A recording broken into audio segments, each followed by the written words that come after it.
Hi, Sean. I am super excited to be chatting with you today. I hope you're doing well today. Oh, it's a beautiful drizzly day here in Sweet Home, Oregon.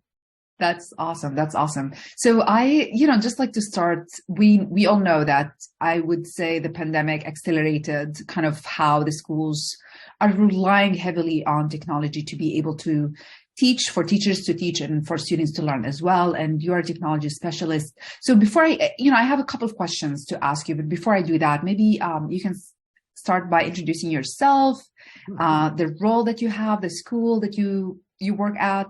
Absolutely. So I guess my name is Sean McNellis. I am a tech specialist here in Sweet Home, Oregon.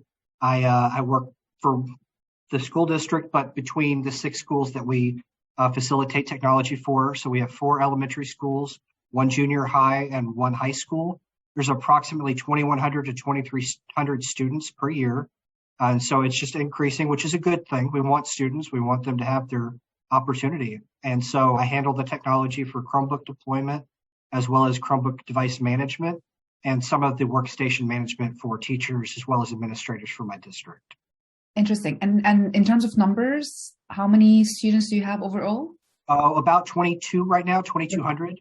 Yeah, Okay. so it just fluctuates right between 21 and 2,300. So that's a lot of devices, I would say, a lot of Chromebooks. A lot of people who need things. Yes, ma'am. And so, one of in anything that we do in life, right? Like you have to make a decision. And in your position, I guess it's a quite an important decision to say, I want to pick a Chromebook that works for, our students and our teachers as well. And I'm curious to know, what is the, decision-making process? What is the criteria that you consider to decide which Chromebooks you're going to use at your school? I think a lot of people go immediately for something along a cost benefit analysis. What is the cheapest with the most maximum amount of ability that we can have and facilitate? For the most recent Chromebook deployment, we went with the HP 11 MKG9EE. That's a whole lot of words. It's just the HP 11 MK Education Edition. It has a MediaTek processor inside of it. They have really nice fluid 11-inch touchscreen. It's pretty impressive. It's also got a pretty powerful little battery life, which is a very impressive thing to have for students on the go, because I live and work in one of the poorer districts in the state of Oregon, and sometimes these kids don't have the ability to plug in their Chromebook, for a couple of days, but those things have proven actual workhorses showing up every day and getting it going for everybody. We're very happy with it. So for you, like I would say, battery life is one of the, the most important criteria. Definitely. And it easily goes 2 days without a problem. Which is probably kind of awesome, right? Like for teachers not being stressed that they need to monitor the devices, and the same thing Exactly for right. students, Yeah. feeling stressed that they, might shut down on them while they're in the middle of the class, etc. Do you consider other criteria besides the battery life? Durability is another big important one. A lot of our kids can be considered transient kids that don't have homes or don't have consistent home lives. And so it travels with them back and forth between their families or guardians. And so a good durable Chromebook is very important, so it doesn't break as soon as they put it in their backpack and take off for the weekend. Interesting. And so do you hear when you hear complaints, let's say, what are usually the complaints? Just when we hear complaints about the Chromebooks, it's typically, why is that one touchscreen and mine not? And so they're very upset that some of the other kids get the nicer ones than them. And that's really about it. We don't have a whole lot of complaints about it, because for a lot of these kids, this is their first time having a device for themselves, like maybe not even have a cell phone in their life. And so this is how they communicate at school. And then when they take it home with them, it's how they communicate with the world. Absolutely. And which is so important, right? Like, especially in the world that we live in right now, it's that accessibility to the word, right? No to question. the information, to the word, etc. I know that, have you tried Chromebook yourself? Oh, I have multiple Chromebooks at my house currently. Okay. I like to collect them. I started with the old Acer C7s, which was the first one that had a touch screen. So I was very impressed by that. And I've just grown since then with the appreciation for them. And lately, I know that probably you tried the Acer Chromebook I, 514? I do have the Acer 514. My next purchase is going to be the HP M360. So Okay, I'm pretty excited for that. that sounds exciting. Can you tell us about the experience that you had with the Acer Chromebook 514? I mean, first of all, when you get the 514, it's much larger, which is a wonderful thing. It's got a big, beautiful, bright, vibrant screen. And I think it's the first Chromebook that I've had that actually has like a true 1080p screen. So the first thing I did was I put on the biggest, most beautiful, luxurious movie I could find, which was Star Wars. And I put it on that big screen. It's got some really nice, really impressive speakers that are loud. And I don't know if you can see this in the video, but I wear hearing aids. And so I want to make sure that I can hear the thing across the room. And yeah, that's what I did That's first. the job. Yeah. That's awesome. And what about the Acer Spin 513? So the first thing that everybody likes to do is flip that thing upside down and use it as a tablet, or use it as like the trifold where they just sit right there. So I had a couple of Google Meets with our local educational district sitting right there at that. And my coworker saw me and he was like, why? What is this? He didn't have a clue. He was very cool. That's awesome. I know that, both of those devices that I mentioned are teacher devices. And just preparing for kind of our chat, I know that you use the Acer Spin 513 that is usually targeted towards teachers. You had students use it. We do.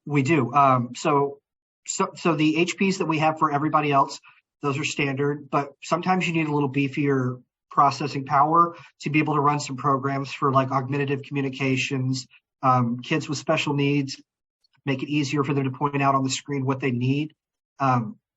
It makes it significantly easier to run Dragon speech software or anything of that nature. And so that's what we've been using. We started off with a small batch, and I have to say I'm pretty impressed so far with it. It's going to get my recommendation going forward. That's awesome. Let's talk about, in terms of, you talked about the battery life, right? Performance wise, and you talked about, MediaTek processors. That's what you're using, the HP. That's what you mainly use at your school. You're happy with it. The battery life is great. How about the performance? So one of the things that's really impressive and kind of scary is that most kids don't understand that it's okay to close tabs at the end of the day. And so sometimes they'll bring it up to me and tell me, like, why can't I find what I'm looking for? And I look up at the top of the screen and they've got 99 tabs open. They all know where they go, but I don't. And so somehow this little Chromebook is hosting 99 open Chromebook tabs, caching and keeping those web pages ready to go for as soon as those kids click back over to them. I mean, we couldn't do that back in the day. I can barely do it right now on some of my workstations.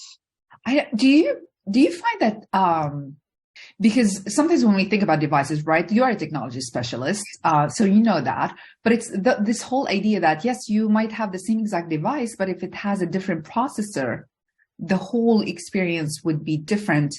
How do you check as a technology specialist, like going into like more in depth into what processor is inside the device, and how do I make sure that I have kind of the best processor that would meet my students and teachers' needs?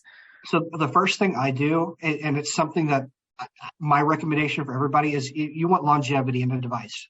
And so I look at immediately and see which one is going to get the most updates over its lifespan. And so when I looked at the Celeron devices for our Chromebooks, I noticed that they stop after a certain amount of years. Whereas the MediaTek devices, they keep going. They have like an additional 2 to 3 years, depending on which life you purchased at the time. I mean, like, how do you make a purchase wanting 5 years or 5+? It's a no-brainer. And so as for that processor, you just look to see which one is going to have the most capability to provide the students the experience that they need and deserve, whether it's through online curriculum, local LMS deployment, so Canvas, Blackboard, Google Classroom. I need to know that when they open it, it's going to turn on and it's going to work for them first try. I can't drop everything and save 2,000 students every day. And in terms of maintenance, have you seen a difference between kind of previous devices that you used versus the current ones that you're using? For years and years, I spent time sending in warranties for keyboards, pictures, monitor screens, displays, power ports. This one, I haven't had any issues with so far, like at all. Wow. Typically I've got to do memory diagnostics to find out like what happens. Like, did the kid melt down the RAM by putting on too many videos at once with too many open tabs? I haven't had zero with that so far this year. It's been very, very So, nice. so in terms of time, like if you were to quantify it, like how much time do you think it opens space for you, like from the previous experience of needing to maintain the devices all the time I versus probably now? I probably would have spent so my work days Monday through Friday, just like everybody else. I work 8 hours a day, like everybody else. I probably spent 2.5, 3 hours a day that I'm saving now and can put towards other things to help my district. Awesome. So to just kind of help other IT specialists and IT admins, etc., at different schools, what advice would you give them? If I was going to recommend, I would start everybody with the 514. It doesn't have the spin, but you don't need that. It's not a thing. Look at it like a workstation laptop that has ports on both sides. It has speakers that are loud and vibrant to maintain meetings and meeting spaces. And I can't even tell you, I've had one at my house that my wife uses for her stuff on the weekends. We've had it for about 2 months right now. And I think I've charged it 3 or 4 times in that time frame. Oh, It wow. gets, it gets 16 plus hours on battery life. I've used it to watch movies. She's used it for classes and stuff. Like, when you want to pick up your computer without taking everything with you, that is my recommendation because I can do everything I need to do on it through Google Admin Console, through whatever program I'm using at that time, and just go. And I know it'll work. That's awesome. Absolutely, for teachers and also students as well, where they can be portable, move around. They don't need to stick to one place and have their device plugged all the time to be able to function. Sean, anything else that you would like to share also with IT people? Anything that you think would be valuable for them to know? Just that everybody's going to go with what they feel is the most impressive for their district, what the most bang for their buck is always going to be. And up until this point, I haven't had any issues with MediaTek, and that's just I look forward to the next iteration and generation so I can see what they're going to do. Thank you so much. And I love what you said, which is longevity, right? Like just think about longevity, pick devices that can, stick that out there for a long time where you don't need to maintain as much because as you said, you were able to free 2 to 3 hours of your day focusing on something that could add more value to your teachers and students at school. Thank you so much, Sean. That was a super awesome conversation. I enjoyed it so much. I hope you did as well. I did as well.